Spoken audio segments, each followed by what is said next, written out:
Salut à tous, j'espère que vous allez bien. Aujourd'hui on se retrouve pour une vidéo essai, la première de la chaîne. Depuis le temps que je vous disais qu'on ferait des essais, tout ça, enfin on y est. Donc voilà, alors après je vais me dépêcher, hein, ça va être une vidéo assez courte parce que c'est un essai entre guillemets classique que vous faites sur demande auprès des concessionnaires. Là vous aurez peut-être reconnu, j'ai entre les mains la Triumph Trident 660. C'est une machine que je voulais essayer depuis un moment et qui m'offre aujourd'hui les joies de découvrir ce que c'est le 3 cylindres et en particulier le 3 cylindres de chez Triumph. Premières impressions sur cette machine, comparée à la SV, déjà je la trouve plus trapue. Je sais pas comment dire, pas plus petite, mais je trouve on a l'impression qu'elle est plus concentrée. Je sais pas si vous voyez ce que je veux dire.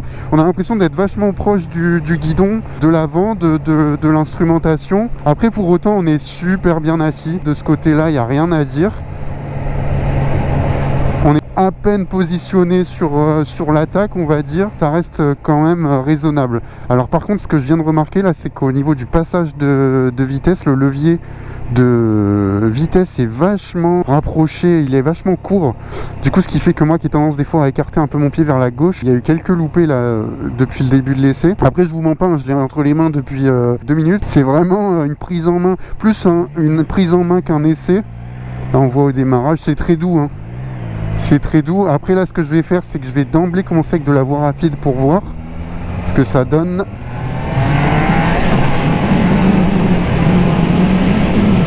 Ah ouais, d'accord.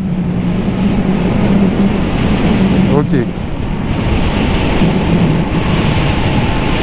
Ok. Alors je vous avoue que ça fait un drôle d'effet. J'ai pas l'impression que, ouais, comparé à la SV, je trouve qu'il y a beaucoup plus de couple à bas régime. Là, j'ai commencé à tirer à peine vers les 2-3 000. Ça s'est tout de suite réveillé. C'est venu tout de suite. Ouais.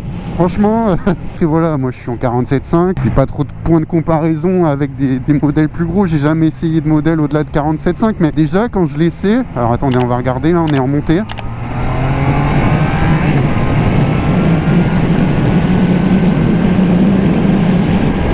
Ah ouais, non, il n'y a pas de...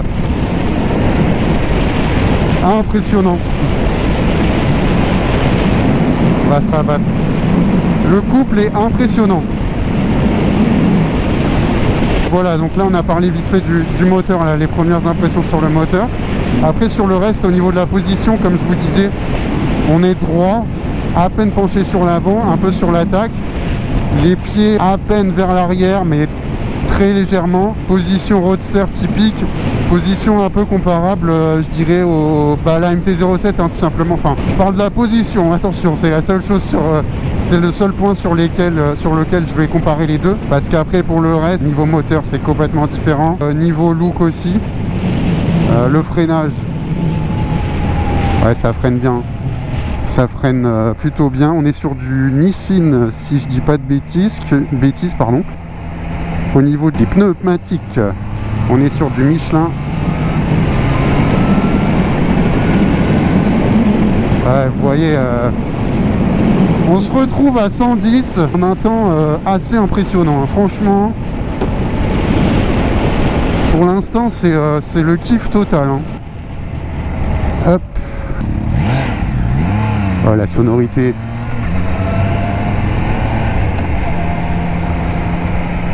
La sonorité de la boîte passe bien, c'est doux, ça passe comme dans du beurre, rien à dire. On va refaire une insertion. Après, promis, il y aura des routes plus classiques.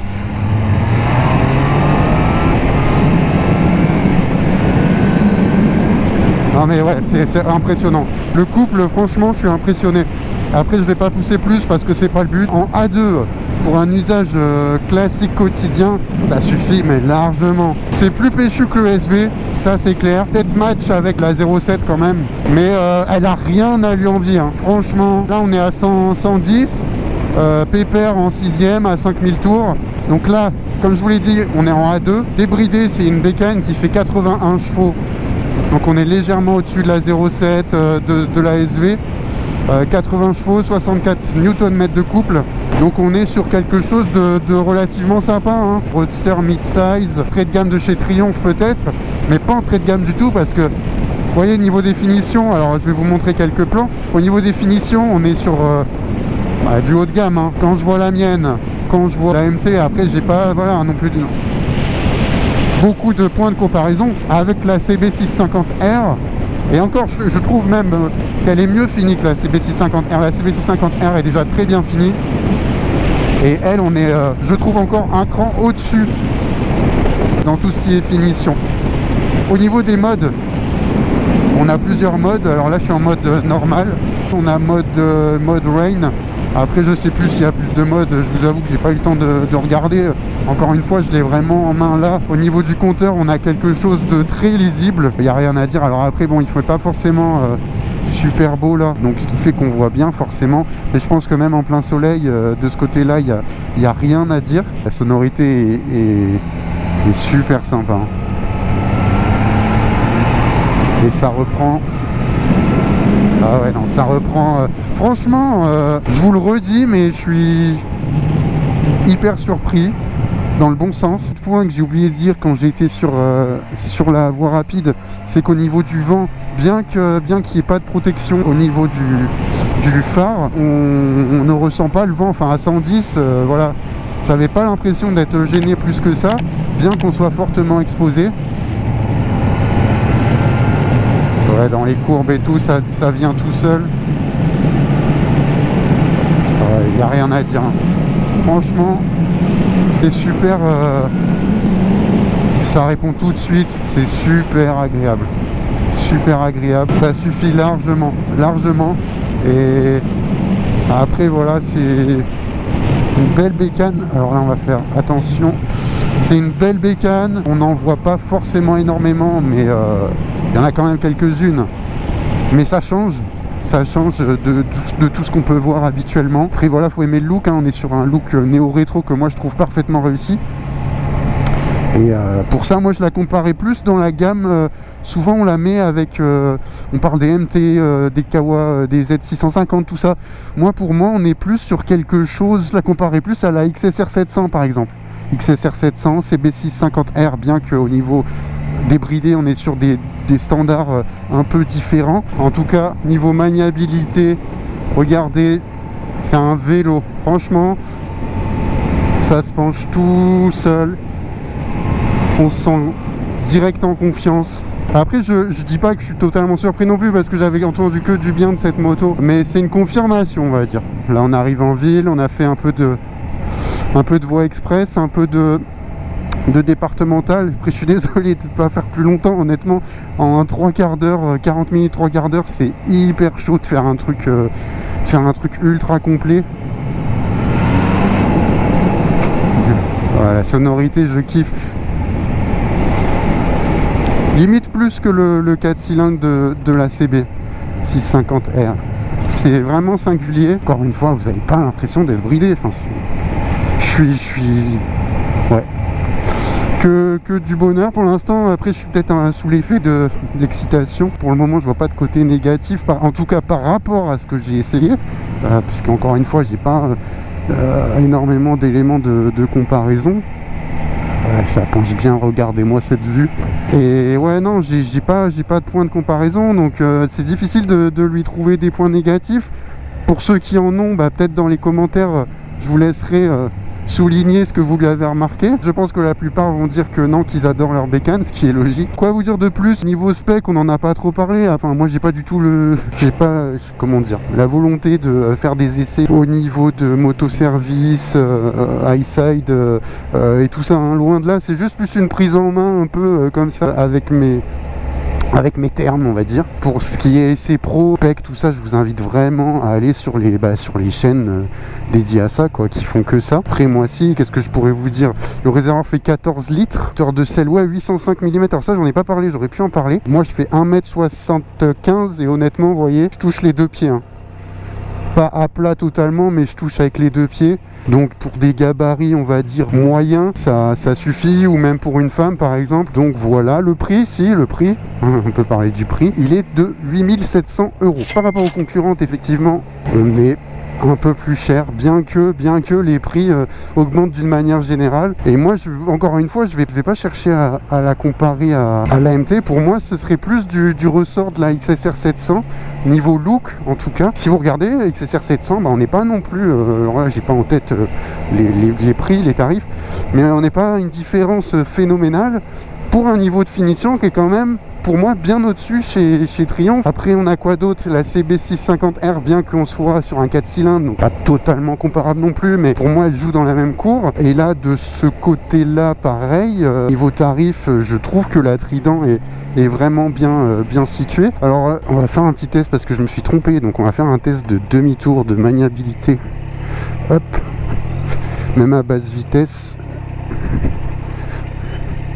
sans poser le pied.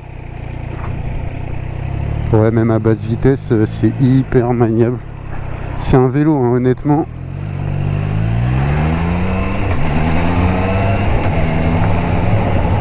J'aime beaucoup, hein. Franchement, je pense que ça se sent, mais j'aime beaucoup cette monture. Mais ouais, donc je disais, pour moi, on est certes à un prix qui est pas forcément des moins chers, mais je vois pas honnêtement, pour moi on est dans une gamme de prix tout à fait normale par rapport aux prestations que nous offre cette bécane. Et c'est surtout que, alors soit vous l'achetez en A2, et en A2 pour moi vous avez de belles perspectives, parce que même une fois débridé vous vous retrouvez avec 80 chevaux. Alors après malheureusement, forcément je peux pas vous dire ce que ça donne en 80, mais vous vous retrouvez avec 80 chevaux. Vu déjà les perfs que ça nous offre en A2, je pense qu'une fois débridé, il y a largement de quoi se faire plaisir. Pour moi, le prix de cette bécane est tout à fait correct et justifié. Là, on va se faire un peu plaisir. Mais ouais, la sonorité, j'adore. J'adore, il n'y a rien à dire là-dessus.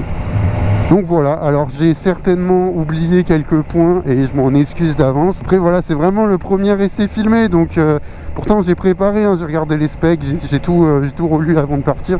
Mais forcément quand on est sur la bécane, c'est un peu différent. En tout cas les essais, je compte bien faire en sorte qu'ils s'améliore au fur et à mesure du temps. Donc vous n'hésitez pas à me dire ce que vous en pensez dans les commentaires, ce que vous auriez souhaité que j'aborde. Ouais, vous voyez, regardez, je reviens, je fais un petit retour en arrière, mais même en ville c'est un vélo, hein. Vous voyez la petite roue, hop. Ouais, ça c'est hyper intuitif, ça se fait tout seul. Super bécane.